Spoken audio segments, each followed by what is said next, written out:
Dan selanjutnya pemirsa, selain itu kami juga sudah terhubung dengan Bapak Apriyadi selaku PJ Bupati Musi Banyu Asin untuk memperbarui mengenai informasi korban terdampak banjir. Selamat pagi Pak Bupati, Pak PJ Bupati. Ini kan banjir sudah 2 minggu ya Pak. Selain akibat meluapnya air sungai, sebenarnya apa sih yang menjadi penyebab banjir kali ini? Ya, selamat pagi Mbak. Jadi banjir di Musi Banyu Asin ini sudah memasuki lebih kurang minggu kedua ini. Penyebabnya pertama karena curah hujan sebenarnya. Curah hujan di hulunya itu di daerah Bukit Barisan itu tinggi, sehingga beberapa anak sungai yang bermuara ke Sungai Musi ini meluap. Misalnya di Kabupaten Musirawas Utara, Kabupaten Musirawas, Kota Lubuk Linggau, dan daerah-daerah lain. Nah, muaranya semuanya ke Sungai Musi. Kebetulan Kabupaten Musi Banyu Asin ini sebagian besar wilayahnya itu berada di pinggir, di bantaran Sungai Musi. Sehingga sekarang ini airnya sedang besar-besarnya itu ada di Kabupaten Musi Banyu Asin. Jumlah yang kecamatan yang sudah kena banjir ini ada 9 kecamatan dari 15 kecamatan yang ada di Kabupaten Musi Banyu Asin. Jumlah rumahnya sudah 20.262 rumah yang sudah terendam akibat dari banjir atau kata orang Musi Banyu Asin air dalam. Baik, lalu upaya penanganannya seperti apa Pak untuk mempercepat air surut di sana? Kalau upaya penanganan untuk mempercepat air surut itu nggak ada Pak. Karena air ini kan secara alami. Kita berharap di hulunya ini, di daerah Bengkulu, Lubuk Linggau, dan lain sebagainya itu, intensitas hujan itu tidak ada. Kalau di sana masih tetap curah hujannya tinggi, tentu kami akan merasakan dampaknya. Nah, untuk penanganan masyarakat yang terkena banjir ini, pemerintah Kabupaten Musi Banyu Asin, saya dan kawan-kawan ini sudah melakukan upaya. Pertama, mendirikan dapur umum, mendirikan puskes kesehatan, memberikan bantuan, dan alhamdulillah semuanya tertangani. Ini yang jadi masalah ini. Pada kesempatan ini kami mengimbau bahwa jalan lintas nasional dari Palembang menuju Lubuk Linggau, menuju Bengkulu, melintas di Kabupaten Musi Banyu Asin ini sudah mulai terendam. Ada yang 50 cm, bahkan ada yang 1 meter.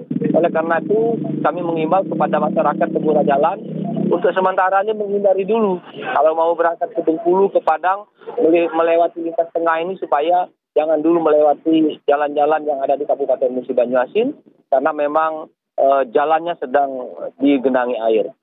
Baik, lalu untuk upaya jangka panjang Pak, untuk mencegah banjir terjadi lagi ketika musim penghujan nanti kembali datang, seperti apa upayanya nanti?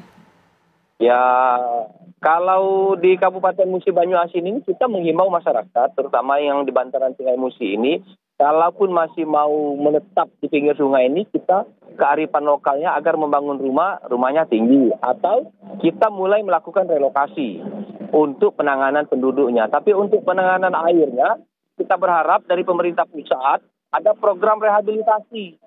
Di hulunya itu, Pak, di daerah Bengkulu, di Bukit Barisan itu dilakukan rehabilitasi untuk menghutankan kembali daerah-daerah yang barangkali sekarang ini sudah kurang tanaman kayunya di sana, sehingga air ini nggak ada yang menahan.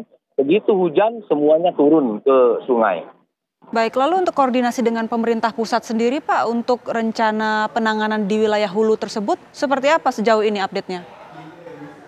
Kita sudah berkoordinasi dengan pemerintah pusat, terutama dari Kementerian Kehutanan yang membidangi kehutanan, agar kewenangan yang mereka miliki terkait dengan pengelolaan hutan ini agar benar-benar dilakukan pengawasan yang baik dan dilakukan pengelolaan penanaman pohon di sana, penghijauan kembali agar benar-benar dilakukan. Ini adalah dampak dari terjadinya berkurangnya hutan yang ada di hulu ini, terutama di daerah perbatasan Sumatera Selatan dan Provinsi Bengkulu, daerah Bukit Barisan.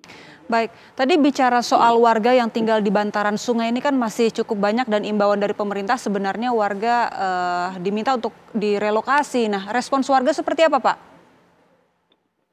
Kalau respon masyarakat, sebagian kecil ada yang mau, tapi sebagian besar karena memang ini sudah kebiasaan mereka, mereka tetap bertahan. Cuman kita mengimbau ke depan, artinya kalau membangun rumah, itu rumahnya harus tinggi. Jangan pakai rumah yang tidak bertiang. Jadi kearifan lokal, kebiasaan orang-orang tua zaman dahulu itu memang kalau membangun rumah itu paling nggak ketinggiannya di atas 4 meter dari dataran, dari daratan ini. Sehingga begitu banjir seperti ini, walaupun banjirnya 3 meter, mereka tetap paling-paling mereka ini banjir seperti ini tidak bisa melakukan aktivitas untuk bertani, berkebun, dan lain sebagainya.